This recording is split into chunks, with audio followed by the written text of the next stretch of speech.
everyone, welcome back to the WebToTech YouTube channel. Today for this video I will be showing you how to log out Facebook from all the devices.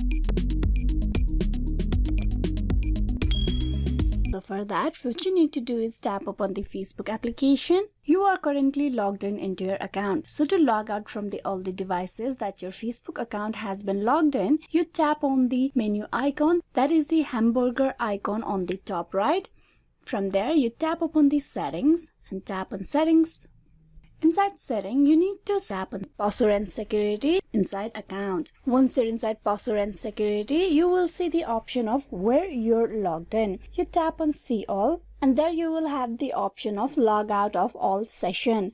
You tap on that option and from there you will be logged out from all the devices that your Facebook has logged in. Tap on log out and with that you have been logged out into your Facebook account. And if you have been logged in into your other devices as well, you will be logged out from them as well. So this is how you can log out Facebook from all the devices. Hope this video was useful. Please like and subscribe the WebToTech YouTube channel. Thank you for watching till the very end.